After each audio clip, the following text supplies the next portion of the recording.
I've got a lot of shit on my bookshelf that I just really need to sort through. Hello everybody and welcome to the Opposites book tag. This tag was created originally by a Brazilian booktuber, and I can't pronounce his username. I've literally got it up on my phone. Minhastante. So it has been a while since this tag was doing the rounds over BookTube, but I decided, hey, I may as well do it because I want to film a lot of tags so I can upload them throughout the month so I'm not leaving everyone hanging for like 5 weeks.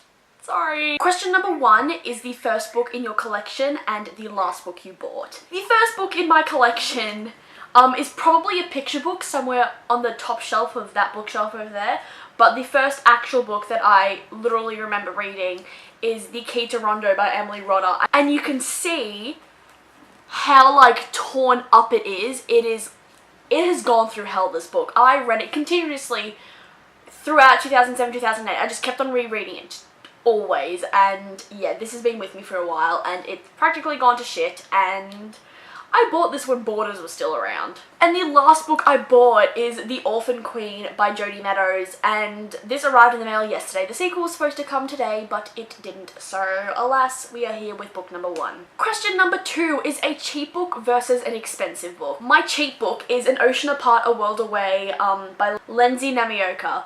Okay, I read this when I was in year 6. My mum picked it up from an op shop. This book was $3, and a lot of people are like, yes, I went to one of those library stock whatever things and they got rid of books for 50 cents. Yeah, that doesn't really happen in Australia. You get shit like this for $3 at op shops. I read this when I was in year 6, so that was 2010. That was a while ago. And it's still here. And for my most expensive book, I had 2 options that I could have chosen, but neither of them are here. The first book was Sapphire Blue by Kirsten Gier, and basically I bought Sapphire Blue from a third-party seller on Amazon for what I thought was a cheap price, and then they transferred it to like shipping, and shipping ended up being like 30 bucks, and they changed it to like Australian dollars, which ended up being like $1 million bucks. So altogether I paid about $40 for like a 300-page hardcover. The second most expensive book here is The Crown by Kiera Cass, which still hasn't arrived. I ordered it in May. It's the Barnes & Noble special edition, so I don't really trust Barnes & Noble, but there is either a plane or a helicopter or a really big truck. Question number 3 is a book with a male protagonist and a book with a female protagonist. For this, I went with a theme, and that is dystopian. And it was very hard to find a book that just had a male protagonist because it's either a third perspective or it's alternating point of views. I realize like now that I literally just have female point of views, not just, like obviously I have male point of views. But the first one I chose was Thomas from The Maze Runner. He is if this is in third person, it's in third person! And for a female protagonist, I chose Ruby from the Darkest Minds trilogy by Alexandra Bracken. Yeah. This is from her point of view, definitely. And she is the main character. She is my babe, my honey, my forever girl. Question number 4 is a book you read quickly and a book that took you a while to finish. The book that I read quickly was Illusions of Fate by Kiersten White. This took me 3 hours the first time I read it. This book is almost 300 pages and it took me 3 hours. I just kept on reading and reading and reading, and I got in the mood to read, and it was just, I was flying through this book, and it's tiny and it was beautiful, and I've reread it plenty of times since then and I love it so much. And the book that took me for friggin' ever to read was All the Light We Cannot See by Anthony Doerr. Okay, this book. It was February of 2015. Year 11 Georgia wanted to read an impressive book on her first day back at Year 11 to impress her teachers, but she knew that she didn't want to go in reading a very, very big book straight away. So she read Fairest. Fairest took her a day to finish. On the 1st of February, Georgia finished Fairest.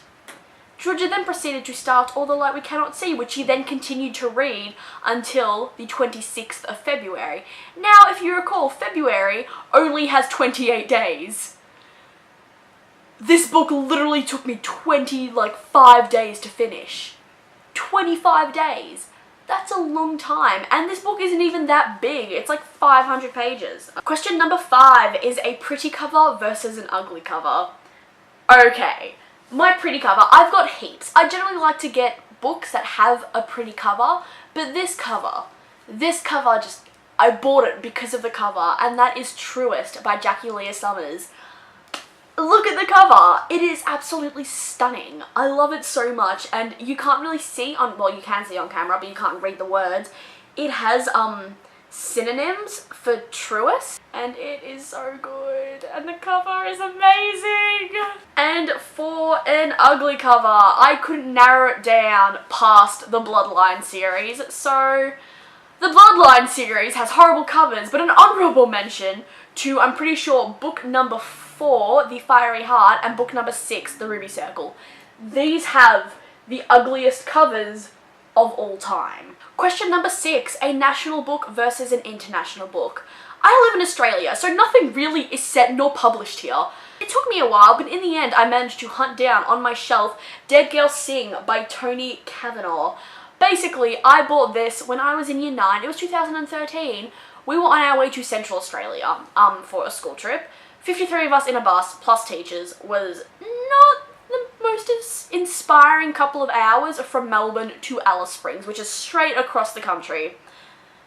I found a Dimmix, and I don't know why, but I was drawn to the crime section, and I found this. And it's set in Australia. It's set in Queensland. Queensland is a state and a territory above me. Melbourne, New South Wales, ACT, and Queensland. Queensland is the massive one on the top. This is set in Queensland, and it's a crime novel, and I'm pretty sure the teachers got really worried at that point, like, what is this 15-year-old reading a crime novel for? And for my international book, I literally could have chosen any single book on my shelf because there are a lot of books that are not set in Australia. But instead, I chose the national of the national books, and that is Ruby Red by Kirsten Gier, which I do not have with me because I'm letting the whole trilogy out to a friend. I should have mentioned that when I was talking about Sapphire Blue, but I didn't. But basically, the whole trilogy is going out to a friend, so just envision the cover of Ruby Red here. And that book is actually written by a German author. The original language was German, set in London. Like, that was, yeah, it's literally so national, it's so much fun, I love it. Question number 7, a thin book versus a thick book. My thin book here is The Crucible by Arthur Miller, or The Crucible, whoever you are who says Crucible. This book is 100 pages. My edition is 100 pages. It's tiny. I read this in year 11 English, and it really shouldn't have taken me that long to read, but it did because it was so boring, and I really, really hate Arthur Miller. But basically, this book is tiny. Wait, it's not the smallest book I own. I have a smaller one. Oh, can I even reach it? Yes! Ha! Life Before Legend. This is 40 pages, if I remember correctly. Yes! It's 40 pages! This is 40 pages. And for my thick book, I have Lady Midnight by Cassandra Clare. This isn't thick based on page count, it's thick based on I went along my shelf and lined it up with all the other thick books I owned. And this was the thickest. And this is only 720 pages. So if I had, like, Harry Potter and the Order of the Phoenix in hardcover, it would probably be around the same size, but it wasn't. This was bigger. Question number 8 is a fiction book versus a non-fiction book. I also went with a little theme here, and that is World War II. And my fiction book is The Book Thief by Markus Zusak. Whoever hasn't heard of this book, where have you been? It's a movie. It's like gotten heaps of awards. I've studied this for year 10 English. It made me cry. But basically, yes, this is non-fiction. It is a fictional, like, story of a girl during World War II. In Germany. And also talking about another girl in Germany, this is a non-fiction retelling. It is literally a woman, like, recounting her life in World War II, and it is Little Girl Lost by Barbie Probert Wright. I read this when I was in year 6, and then I read it again when I was in year 10. Barbie is a real person, and she was, I think, 8 years old when when the war was happening in 1945, just before, like, the end of the war, and she had to travel across Germany with her older sister to get to their mother.